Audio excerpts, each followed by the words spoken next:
Está com a camisa da Filos, representando a Filos. Queria dizer que eu tenho 11 livros publicados com a Filos. Na verdade, só um que, infelizmente, não foi publicado com a Filos, porque eu ainda não tinha conhecimento da editora. E lá para cá já são 11 livros, resultado de pesquisa de mestrado, resultado de pesquisa de doutorado, alguns outros livros que eu fujo um pouquinho da minha área de pesquisa, como esse pequenininho aqui, eu sei que tem alguns professores, problematizando o ensino híbrido.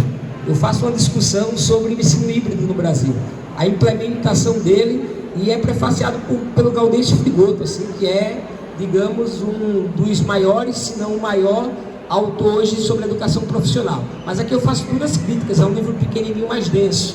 Bom, mas falando sobre o livro de hoje, né? A constituição das novas subjetividades e a religiosidade na pós-modernidade. Esse livro e os demais livros que eu escrevi pode ser encontrado lá no site da Filos, da editora Filos. Aí quero agradecer especialmente ao Franklin pelo esse convite, ao espaço da EduFal, aos demais autores que estão aqui comigo, especialmente ao professor Flores. Para mim sempre é uma honra estar ao lado dele, que foi meu professor na UFAL. Então sempre é uma honra, professor Flores. Pois bem, falando sobre esse livro em especial, ele é resultado da minha tese de doutorado, parte da minha tese de doutorado. Eu dou uma mergulhada na psicanálise, vou estudar o Lacan, vou estudar o Lebrun. Lebrun é menos conhecido, mas é um lacaniano, que é um francês, professor da Universidade de Paris. Aqui eu não trato necessariamente, especialmente sobre psicanálise, mas já tem um livro publicado, que é o próximo que a gente vai lançar pela Filos, que esse sim é a tese do Lacan. Esse livro especialmente, eu trabalho basicamente dois grandes conceitos para chegar a uma conclusão. É parte do primeiro momento da minha tese de doutorado. Mas antes de falar especificamente dele, ele nasce de uma problemática levantada pelo Nietzsche. Nietzsche, extremamente pop, né? O filósofo acho que mais lido hoje, se não um dos mais lidos do mundo. O Nietzsche faz uma provocação dizendo que Deus está morto. E é esse o único livro que eu não tenho pela Filos, ele esgotou nas lojas americanas, na Livraria Cultura, enfim. E a gente vai fazer agora uma segunda versão desse livro pela editora Filos. Aí sim, com muito orgulho pela editora Filos, e certamente vai estar no site. Pois bem, há essa provocação do Nietzsche, Nietzsche diz que Deus está morto, e essa é uma constatação social, essa é uma constatação histórica. E a partir dessa constatação é que a gente inicia a nossa pesquisa. A priori lá eu queria discutir contra o Nietzsche, né? Essa perspectiva que Deus morreu, ela pode ser até europeia. Aqui na América Latina nós temos uma percepção totalmente diferente. Mas aí, aprofundando essa pesquisa no doutorado, a gente queria entender esse sujeito religioso. Que tipo de religiosidade é essa? Como é que funciona a religiosidade atualmente? O que é que marca essa religiosidade? E nós entendemos que vivemos numa cultura pós-moderna. Então, para chegar no debate desse sujeito religioso, dessa religiosidade distinta da religião institucional, a gente trabalha dois grandes conceitos: subjetividades e a própria ideia de pós-modernidade. Então, assim, quem for trabalhar aqui subjetividades, Odará, não sei se está aí, mas sei que é professor da UFAL, se está, Odará está ali, se está e ler o livro, fico muito à vontade para a gente fazer discussões futuras. Aristeia, voltando, eu discuto dois temas basicamente, dois conceitos: subjetividades, a partir do Stuart Hall, e defendo que não existe mais uma identidade fixa, uma subjetividade. Não há mais que se falar em subjetividade ou em identidade, e sim em subjetividades, no plural, em um processo de identidades. E esse processo de subjetivação dos indivíduos que nós apresentamos no livro como sujeitos pós-modernos é um processo que sofre algumas rupturas. Essas rupturas eu trago no livro, e isso impacta diretamente na religiosidade que vivemos atualmente.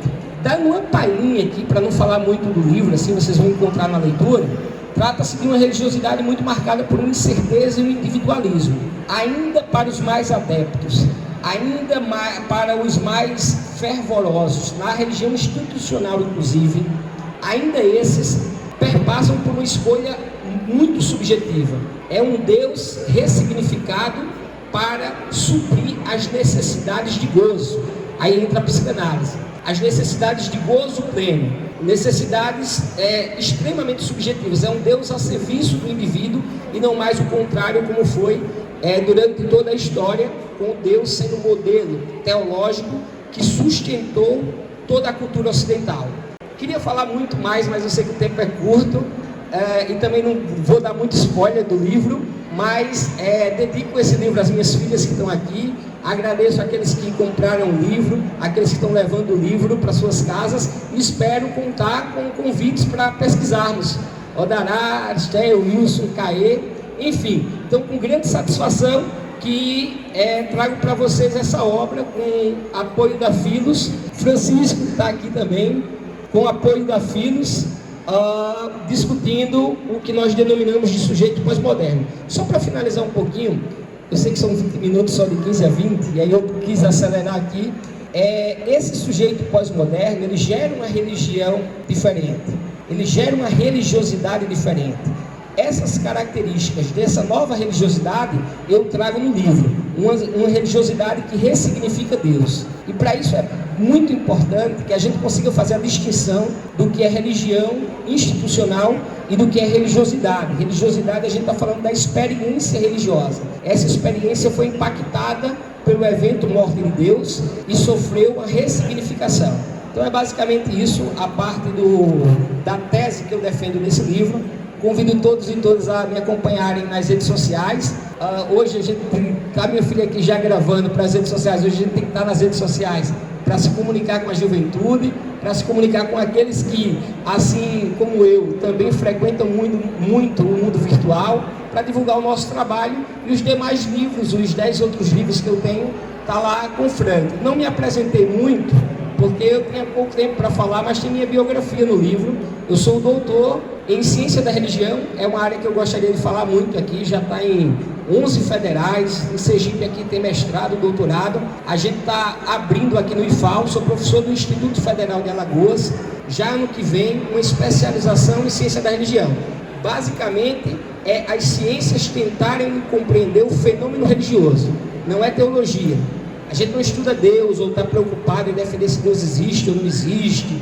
Não, a gente quer entender a religião. O impacto da religião no Estado, na política, na sociedade, na cultura. Se tem um transe, tem psicólogo da ciência da religião que vai tentar entender aquele fenômeno religioso. Enfim, a gente quer dar explicação científica para o fenômeno. E nada melhor do que estudar religião hoje em um momento que a religião impacta tanto na política.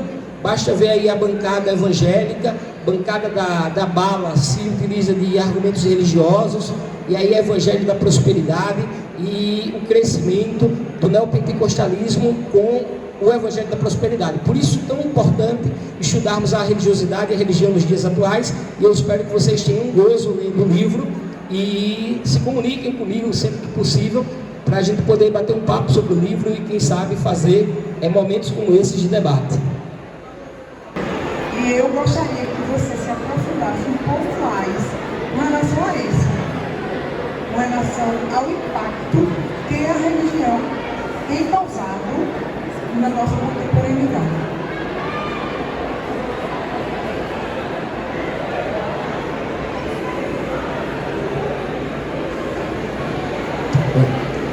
Obrigado pela pergunta. Quando a gente identifica esse sujeito pós-moderno, sedento de gozo, sedento de uma religiosidade que responda aos seus anseios mais individuais, então é uma busca frenética. Quando a gente fala de busca do gozo, gozo é um termo da psicanálise, é usada pelo Lacan para preenchimento do vazio. Em um mundo de diversas identidades e diversas subjetividades, onde não é mais tão certo ter uma identidade como era no mundo tradicional. No tradicional, no mundo pré-moderno, né, você tinha já uma identidade pré-estabelecida antes mesmo de nascer. Você era católico, ou vinha de uma família, enfim. Hoje não, hoje há uma diversidade, há um multiculturalismo. O Taylor, por exemplo, trabalha muito isso. Mas voltando, esse sujeito pós-moderno, ele tem alterado a religião, ele tem alterado a experiência religiosa, por sua vez também alterado as religiões institucionais. porque ele vai em busca de respostas ou de uma religiosidade ou religião institucional que atenda às necessidades individuais dele.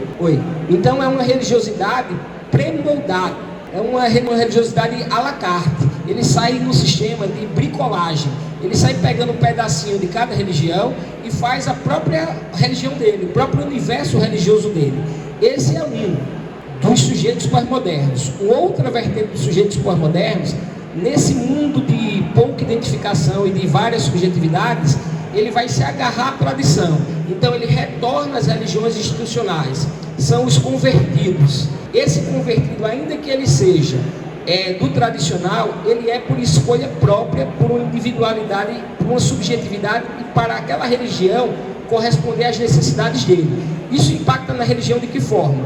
As religiões institucionais e mesmo as experiências religiosas passaram a modificar os seus ritos, os seus interditos, a sua doutrina, a sua comunicação com a sociedade, visando estabelecer uma disputa por fiéis.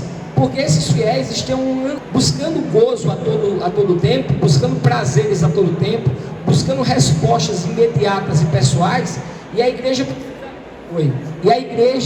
as igrejas ou a religião, ela precisa atender, porque senão ela perde fiéis, porque é um mercado extremamente disputado. Então tem uma religiosidade e uma religião que está se especificando, se caracterizando por corresponder a essa procura de gozo. Aí, por exemplo, você pega uma instituição milenar como a católica romana. Há pouco você teve um grande evento na católica romana da renovação carismática. Padre Marcelo Rossi, Padre Fábio de Mello, e incorporaram a experiência neopentecostal, oração em línguas, canções, missas de cura, só para dar um exemplo do catolicismo. Então é uma transformação do catolicismo, usando esse exemplo específico, visando atender a essa necessidade dos fiéis. É uma igreja que se curva para a necessidade individual dos fiéis, para essa necessidade mais subjetiva. Isso não só reflete ou impacta na religião institucional ou nas experiências religiosas, como impacta em como fazemos política, em como culturalmente moldamos as nossas vivências, experiências éticas, experiências psíquicas. Então, a religião ou a religiosidade, o Pitterberg diz o seguinte: a religião hoje é tão forte quanto foi no passado, só que com características diferentes. É uma religião mais apartada da instituição e cada vez mais pessoal, uma religião que eu saio escolhendo coisas que quero crer e o que não quero crer, coisas que respondem às minhas demandas pessoais e não quer conviver com a alteridade. Então, quem vai buscar uma religião hoje, ele não quer saber das obrigações ou das doutrinas ou o que interdite ele quer o gozo. Então as religiões estão se especializando em oferecer gozo. Esses que oferecem gozo estão crescendo muito. No último censo que nós tivemos do IBGE, foi colocado perguntas acerca da religião. Foi muito bom, aconselho vocês a lerem. Tem um livro chamado do Faustino Teixeira, Movimentos Religiosos, e dá para a gente entender bem como está se movimentando a religião aqui no Brasil. Cresceu galopando o neopentecostalismo aqui no Brasil. Por quê? Porque ele se especializou em oferecer para essa demanda sedenta por gozo, sedenta por prazer imediato, por resposta imediata. Ela se especificou em garantir essa experiência, uma experiência de gozo. Então cresce esse neopentecostalismo, e esse neopentecostalismo invade a política brasileira, quiçá o que foi as eleições passadas. Se eu fosse fazer uma fala aqui, a primeira fala seria já polemizando, dizendo fora Bolsonaro, que é um reflexo desse movimento neopentecostal, que é base do governo, que foi uma base forte do governo, da sua eleição, e continua sendo uma base forte do bolsonarismo. Então, se não tentarmos entender essa nova religiosidade, essa nova experiência religiosa, muito dificilmente a gente vai conseguir entender essa nova estruturação social, psíquica, cultural e política na nossa sociedade. Então, assim, o avanço do neopentecostalismo é muito grande. Achava-se, por exemplo, os pesquisadores das ciências da religião, que cresceria muito com o decorrer do tempo as religiões de matriz afro-brasileira. Eu, por exemplo, estudo a resistência das religiões afro-brasileiras no Brasil. Não é pesquisa deste livro, mas é pesquisa minha. Se forem lá no meu Lattes vai ter. havia uma crença de que avançaria nesse mundo multicultural, de diversidade, as religiões afro-brasileiras. Aí a gente está falando mais especificamente do candomblé e da umbanda. E o número de ateus, o número de agnósticos. E foi o oposto. O que aconteceu foi o crescimento galopando do neopentecostalismo e a diminuição das religiões afro-brasileiras, seja porque houve uma perseguição por parte dos neopentecostais que intensificaram a crítica às religiões afro-brasileiras, demonizando, seja porque as pessoas também não querem dizer que são, porque é uma religiosidade extremamente atacada socialmente. Então percebam como impacta essa nova experiência religiosa na dinâmica social, na dinâmica cultural e na dinâmica política do nosso país. Se for para a América Latina, a gente consegue falar também muito sobre essa nova experiência religiosa e o impacto que ela tem na política, na sociedade, enfim. Acho que eu consegui responder? Obrigado. Como eu agradeci muito já no início, eu vou completar, vou aproveitar o finalzinho para completar. Tem um teólogo chamado Eduardo Cruz, muito interessante, um livro fininho, Descendência dos Deuses, que ele denomina os sujeitos pós-modernos, o que eu chamo de sujeitos pós-modernos, de errantes do novo milênio. A busca por experiências religiosas deve ser conhecida de vocês. Só olhar para o lado dentro de casa, só é para olhar pela família, e vocês basicamente vão se deparar com esses sujeitos ao qual eu descrevo no livro, eu caracterizo no livro, com incertezas, com individualismo e bricolando, sai pegando características de diversas religiões para fazer sua própria religião, moldando um Deus ao seu interesse mais subjetivo, ao seu interesse mais individualista, às suas necessidades de gozo. Então eu queria finalizar agradecendo novamente à editora Filos, convidando todos a me conhecerem nas redes sociais. Tem todos os meus livros lá, os 11 livros estão no site da Filos, no site da Amazon, no meu site, hugobrandão.com. Agradecer especialmente, em nome da editora Filos, ao professor Ivan, da EduFal, que nos possibilitou esse momento, esse debate. Agradecer aos dois autores e autora que esteve aqui conosco nesse bate-papo, nessa tarde incrível de hoje. Espero que vocês gostem do livro, gostem da leitura, possam ver os outros livros que estou ali. Estou problematizando o ensino híbrido para quem for professor, novamente eu estou mostrando, é pequenininho, e estou com o que iniciou todo esse debate, que é Deus está morto. É uma análise do conceito, ou da fala do Friedrich Nietzsche. Eu faço uma discussão com Nietzsche. Então, muito obrigado a todas e todos. E a editora Filos, especialmente as minhas filhas e esposas que estão aqui.